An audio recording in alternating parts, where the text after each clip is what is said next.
This is The Download from Sounds Profitable, your daily source for the essential news of the business of podcasting, brought to you by Spreaker from iHeart. I'm Gavin Gaddis.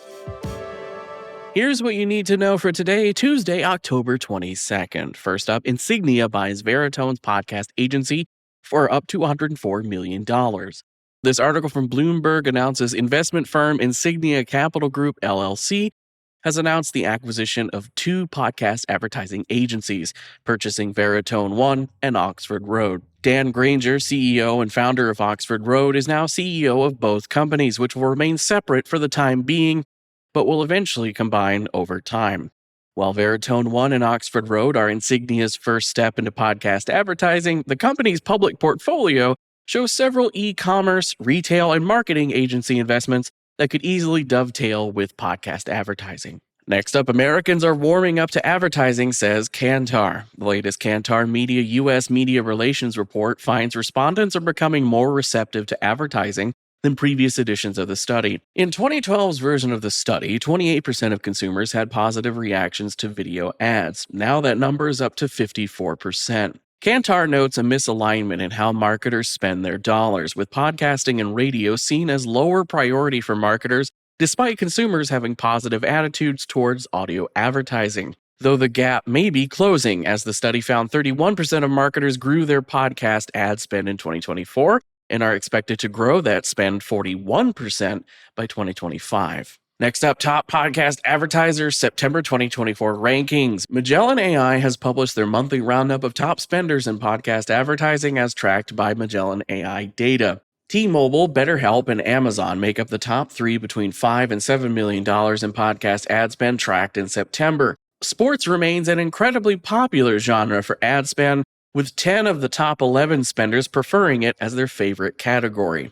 For top movers and shakers, companies with the most significant increase in month-over-month spend, Uber, IBM, and Betterment top the chart. Next up, saturation and cost concerns push brands to concentrate influencer spend on fewer creators. According to a survey of 200 marketers by influencer agency Insignia, there is a growing preference in work with influencers who have sizable followings.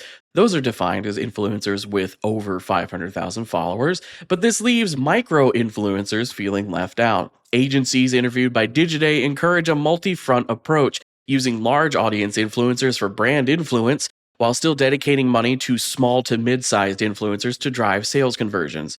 Podcast influencers bridge that gap. Even with sizable following shows, they retain strong parasocial relationships between the hosts and their audience, allowing for leaned-in engagement on scales influencers with the same number of followers and social media platforms can't match.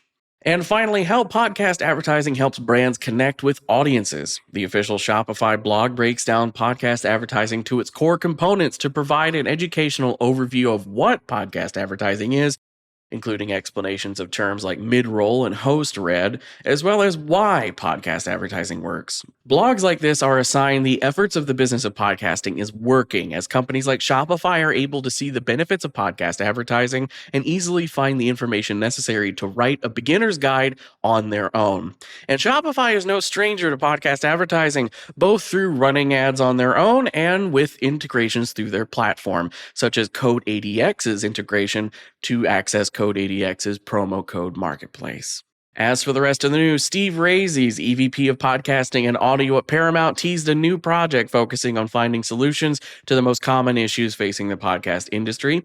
Adalicious has signed the UK financial podcast I'm Rich, You're Poor with Shabazz Ali, aka Shabazz Says. Veritone has made significant updates to its brand lift tool with a focus on streamlining and enhancing customization. AdLarge has added Circle This with Andrea Bendevald to its Forward network. And Slipstream has acquired Anthem Production Music Group, making it reportedly the largest independent music licensing platform in operation.